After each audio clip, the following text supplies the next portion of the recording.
Hello there, very good evening and welcome to the news at 6. I'm Tracy Shilshi and here are the headlines. Finance Minister Arun Jaitley reiterates government's commitment towards tracking invisible money, praises economic reforms, says measures like demonetization and GST will have a substantial impact on growth prospects.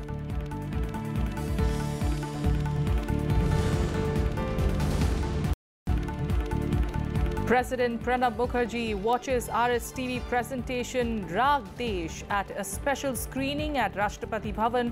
Star cast of the film join a unique parade down Rajpath.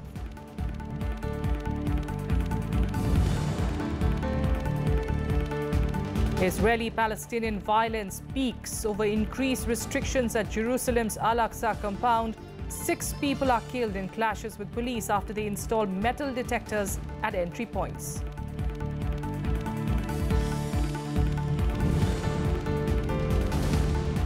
And U.S. President Donald Trump accepts White House Press Secretary Sean Spicer's resignation, names Anthony Scaramucci as the new White House Communications Director.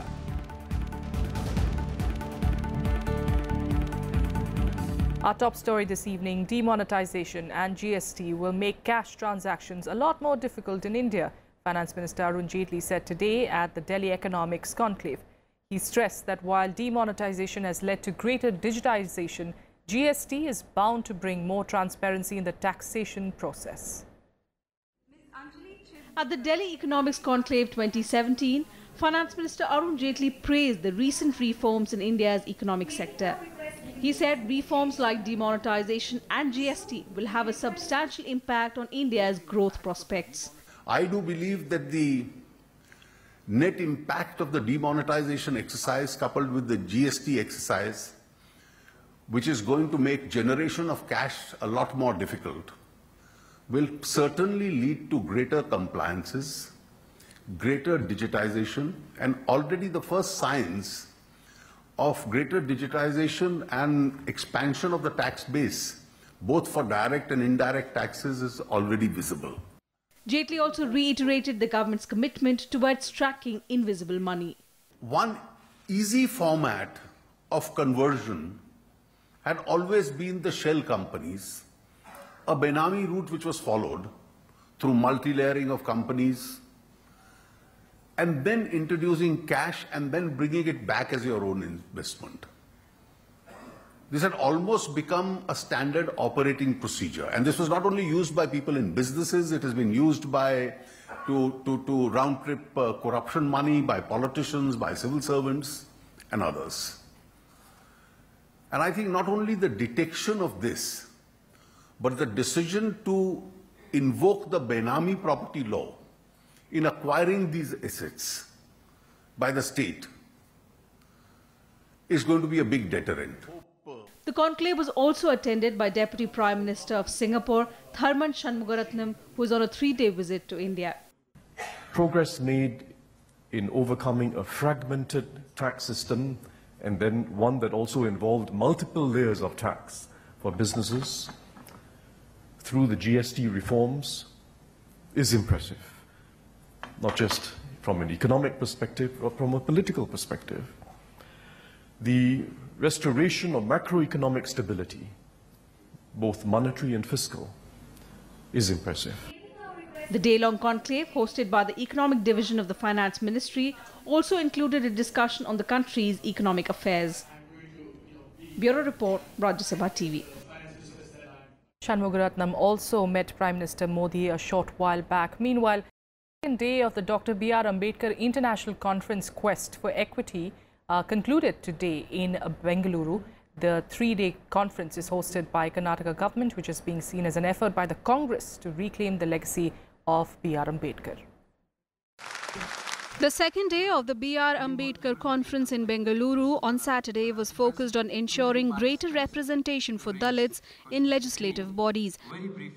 Speakers addressed various topics including social movements, transformation, democracy, secularism and cultural pluralism. Speaking at the conference, former UGC chief and noted Dalit scholar Professor Sukhdev Thorat emphasized a review of the electoral process to promote equity and ending marginalization of Dalits. He also stressed the need for independent representation of Dalits in elected bodies. Now, Dr. Ambedkar was for separate electorate. So we can slightly modify it or we can keep it, but separate electorate which enable to send the scheduled caste representative who is independent in the parliament is the only solution. And therefore, we will have to build up this demand as a matter of policy of reforming the existing system. The three-day conference is premised on the belief that Dalits, Adivasis and minorities are being denied opportunities under the Modi government.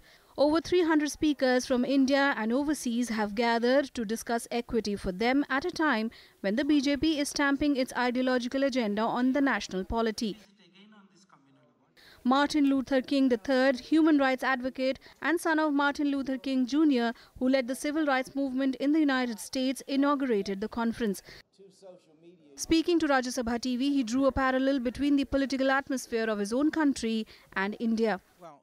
I attempted to make some comparisons yesterday, as you stated, particularly around the issue of lynchings and mistreatment of minorities.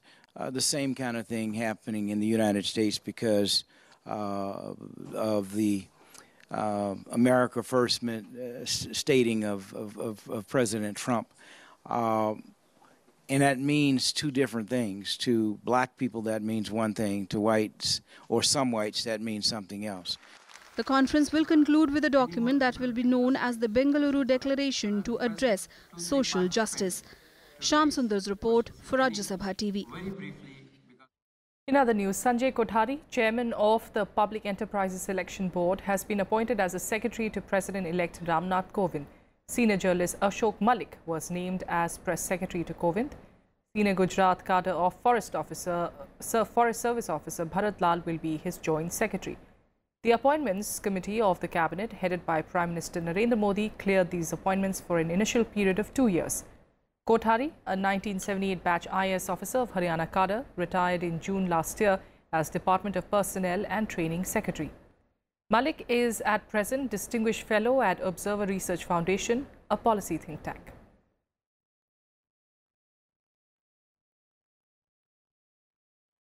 Meanwhile, President Pranab Mukherjee watched the much-awaited Bollywood film Ragdesh at a special screening at Rashtrapati Bhavan on Saturday. The Rajya Sabha TV presentation has been produced by its CEO, Gurdeep Singh Sappal. The film is based on Subhash Chandra Bose's Azad Hind Fauj. Our correspondent Navikram Singh spoke with the film's producer, Gurdeep Singh Sappal, and director Julia. Raag Desh एक film, एक ऐतिहासिक दस्तावेज, एक सच्ची कहानी जो अभी तक आम आदमी के जहन से अछूती है। राज्यसभा टीवी इस पर एक खास फिल्म लेकर आया है। हमारे साथ हैं फिल्म के प्रोड्यूसर, राज्यसभा टीवी के सीईओ गुरदीप सिंह सप्पल। आइए बात करते हैं सबसे पहले गुरदीप सप्पल साहब से। सर, इस फिल्म को लेकर तमाम लोगों में उम्मीदें हैं, किस तरीके की फिल्म है और ख़ास तौर पर राष्ट्रपति भवन में इसकी स्क्रीनिंग है, किस तरीके की फिल्म है, फिल्म में एंटरटेनमेंट है, फिल्म में मज़ा है और फिल्म इतिहास के उस पन्ने को खोलती है जिसको लोग भूल चुके हैं, जिसमें धूल पड़ चुकी है। INA की कहानी जिसने देश के लिए लड़ाई लड़ी, सुभाष चंद्र बोस जी के नेतृत्व में लड़ी, और आज जो रायसीना हिल पे हम लोग खड़े हैं, राष्ट्रपति जी ने समय दिया है, यहाँ पे INA की अभी एक परेड होने जा रही है। ये एक्नॉलेजमेंट है उस कंट्रीब्यूशन का, योगदान का जो नेताजी की फ़ौज ने देश के लिए किया था। फाइनली 70 साल बाद आज देश उस बात को एहसानमंद है कि देश के लिए ये लोग लड़े और देश की आज़ादी के लिए इन्होंने अपना योगदान दिया। आज़ादी की बात आपने की कि देशभक्ति को लेकर तमाम बातें होती हैं, देशभक्ति को लेकर कई और फिल्में भी बनी हैं।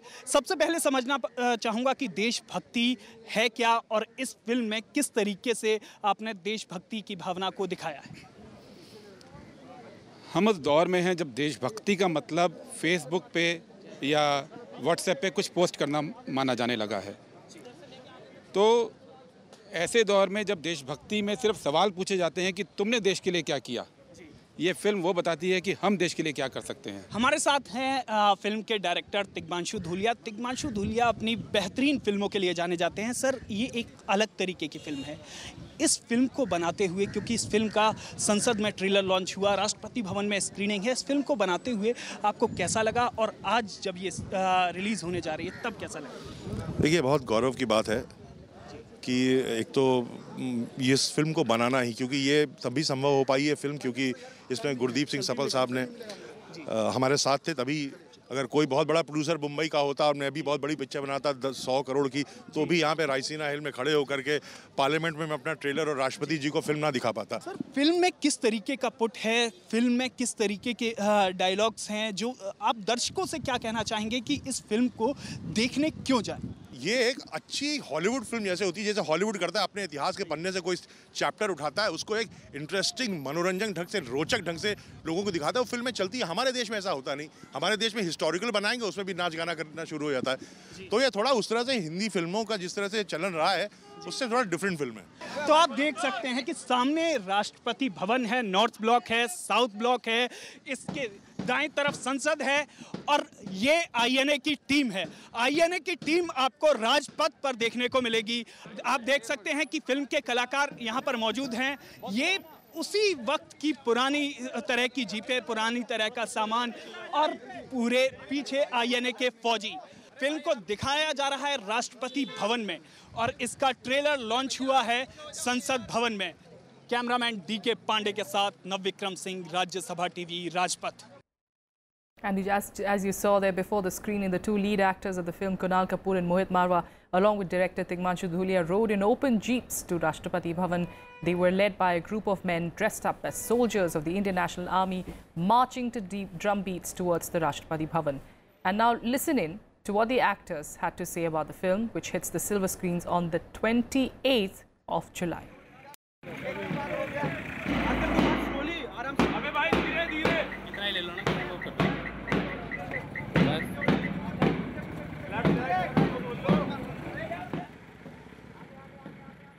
मेरा मानना है कि ना सिर्फ लोगों को बहुत ही एंटरटेनिंग और एंगेजिंग पिक्चर लगेगी, लेकिन इतिहास का एक बहुत ही अहम पन्ना उनके सामने आएगा। फिल्म में जो राग देश है, इसमें प्रेम सहगल का किरदार निभा रहा हूँ और ये 3 जो लड़के थे जिन पे रेड फोर्ट ट्रायल हुआ था, उनमें से एक ये थे और ये एक हिंदू परिवार के थे, एक अच्छे खाते पीते परिवार के थे। उसके बावजूद भी इन्हें सब कुछ छोड़ दिया, अपने परिवार को, अपनी लग्जरीज, अपनी जितने कंफर्ट थे, उन सबको छोड़ के इन्हें इंडियन नेशनल आर्मी ज्वाइन की, देश की आजादी के लिए लड़ाई लड़ने के लिए।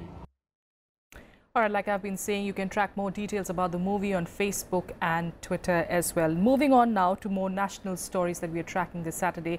7 policemen were injured in Kashmir's Ganderbal district on Saturday when they were allegedly thrashed by army personnel at a checkpost.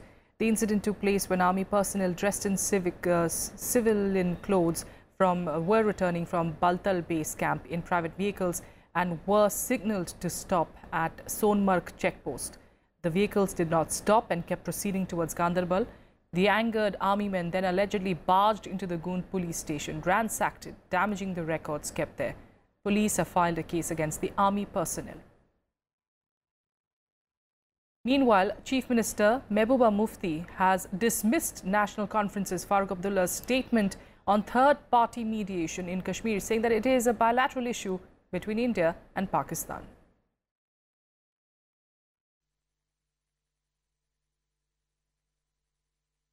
Here's a look at some more national news updates now in Nationwide.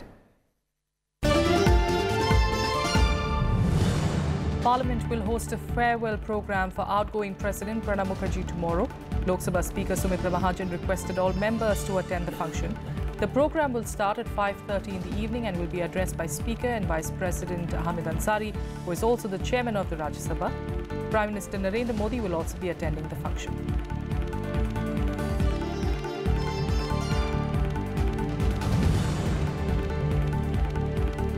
The Special Task Force of Uttar Pradesh Police arrested Chota Rajan gang sharpshooter Khan Mubarak after a brief encounter in Lucknow. The STF also recovered huge quantity of firearms from his possession. The police team has recovered 2 pistols of 7.62 bore, 3 pistols of .32 bore, a 1 pistol of 9mm and 4 country-made guns and 2 country-made pistols, along with a huge quantity of cartridges from the spot.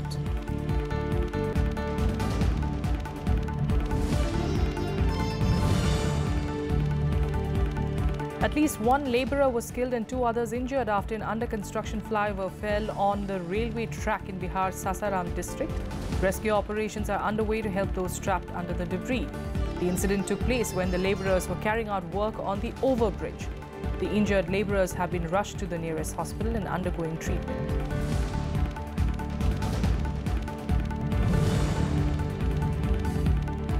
Nine people, including 6 women, were killed and 22 injured when a bus carrying pilgrims from Gujarat overturned near Udaipur. Sources said that the accident took place near Nela village, where the driver of the private bus lost control while trying to avoid a two-wheeler. The bus had started its journey from Ahmedabad last night. It was on a 16-day tour of religious places, including Pushkar and Haridwar.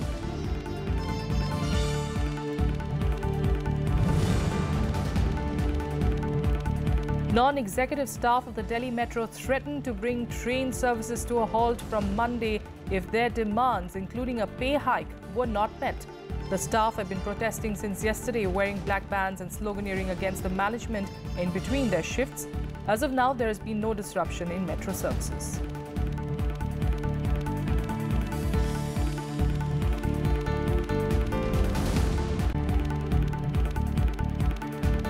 With a quick break here, up next, we're getting you the top international stories. Stay with us.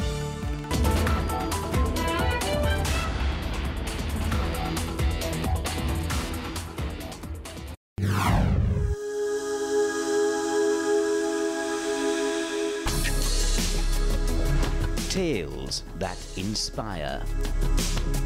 Stories of social change. A salute to diversity. Promoting public discourse. Events that motivate. Inspiring the innovative spirit. Watch Rajya Sabha television documentaries.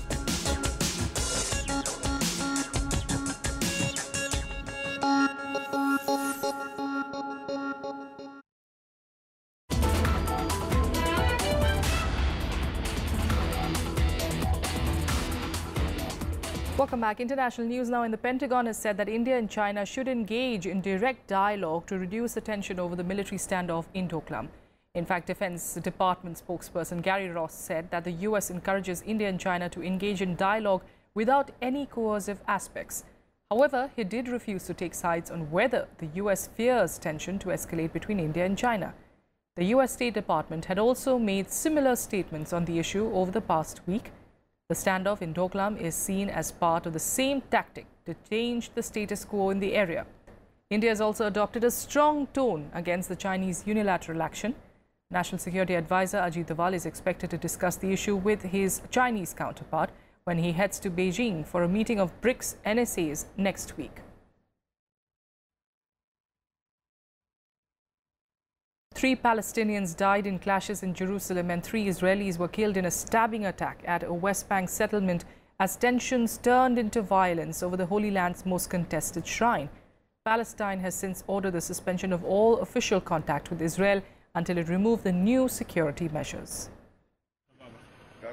6 people were killed on Friday in the bloodiest spate of Israeli-Palestinian violence in years as anger boiled over increased Israeli restrictions at Jerusalem's Al-Aqsa compound.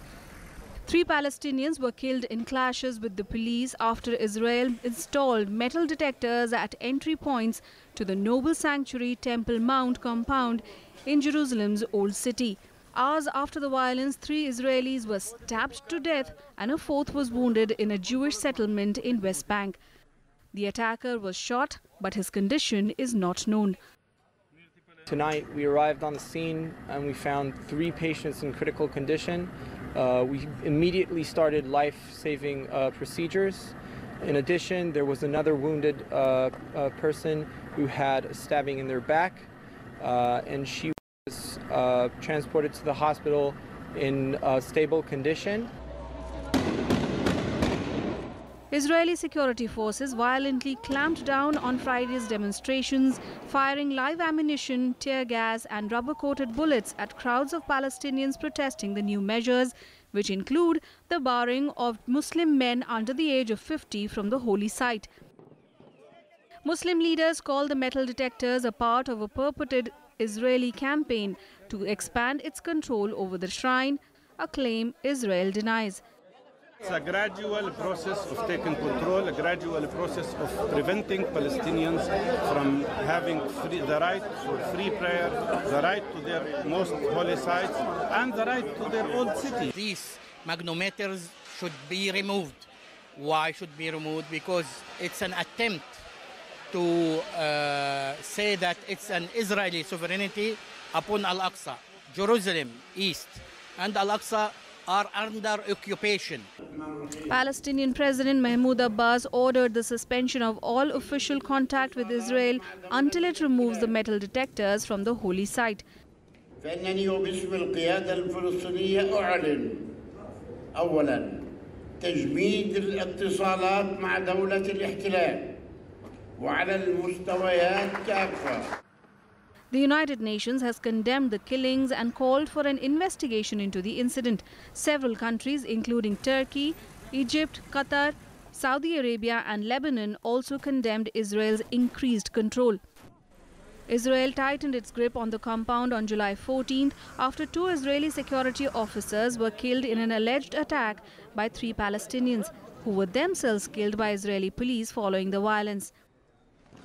Questions have now arisen over whether the steps have brought security and order to the area or triggered a new round of conflict between the two sides. Bureau Report, Rajya Sabha TV. Now to the US, and Sean Spicer has resigned as the White House press secretary, a big shakeup for the White House press team. United States President Donald Trump on Saturday sent a series of tweets praising Spicer. Spicer reportedly stepped down because he is unhappy with President Trump's appointment of a new communications director. US President Donald Trump on Saturday praised outgoing White House press secretary Sean Spicer on Twitter. In a series of tweets, Trump called Sean Spicer a wonderful person with a bright future. Trump's message came after the White House's official announcement that the president had accepted Spicer's resignation. I'd like to read a statement from the President on the resignation of Press Secretary Sean Spicer. I am grateful for Sean's work on behalf of my administration and the American people. I wish him continued success as he moves on to pursue new opportunities. Just look at his great television ratings. Sean will continue to serve the administration through August. Spicer quit hours after Trump named Anthony Scaramucci as the new White House communications director. Spicer's deputy, Sarah Sanders, was named the new press secretary. Spicer resigned on Friday, reportedly in protest at an organizational shakeup. Reports say Spicer was unhappy with Trump's appointment of a new communications director. According to reports, Spicer had been filling that role temporarily and wanted the job for himself. However, hours after his resignation, Spicer said it was an honor and privilege to serve this president in this country. Honor and a privilege to serve this president in this country. I will never be able to thank the president enough for what he has been able to allow me to do. I just think it was in the best interest of our communications department, of our press organization, to not have too many cooks in the kitchen. And my decision was to recommend to the president that I give Anthony and Sarah a clean slate to start. Newly named White House Communications Director Anthony Scaramucci and Sarah Sanders addressed media at the White House. Scaramucci praised Spicer, calling him a true American patriot.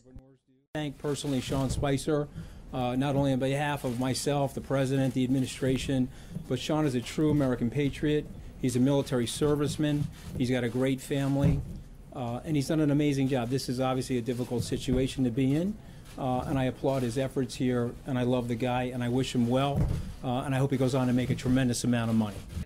Spicer's resignation marked the end of one of the most tumultuous tenures for a White House press secretary. The shakeup comes amid several investigations into alleged Russian meddling in last year's US presidential election and whether Trump's campaign team colluded with Moscow. Bureau Report, Rajya Sabha Television. And here are more international news updates in Global Buzz. An errant U.S. airstrike confirmed by the Pentagon killed 12 Afghan National Police officers and injured 2 others. The U.S. confirmed that the airstrike on the security forces compound took place during a U.S.-supported operation against Taliban insurgents in the area. Also, the U.S. offered its condolences to the families of the security forces who were killed. NATO and U.S. troops are in Helmand to assist Afghan troops.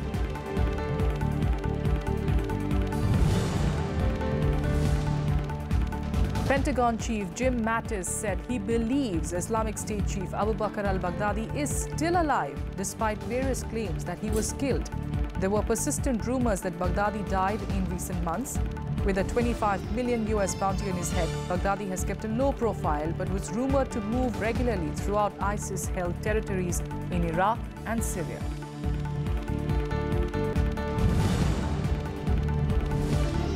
Lebanon's Hezbollah and the Syrian army launched an offensive to drive Islamist insurgents from their last foothold on the Syrian-Lebanese border. The offensive killed at least 23 Nusra militants and at least 5 Hezbollah fighters, and Hezbollah's role has drawn criticism from its Lebanese political opponents, including Prime Minister Saad al-Hariri.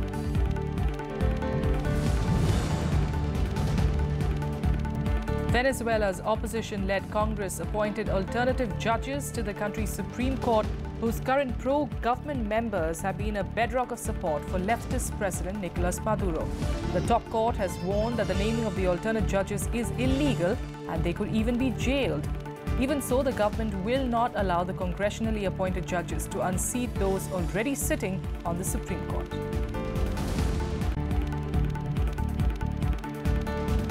That's it on the news at 6. Have a good evening.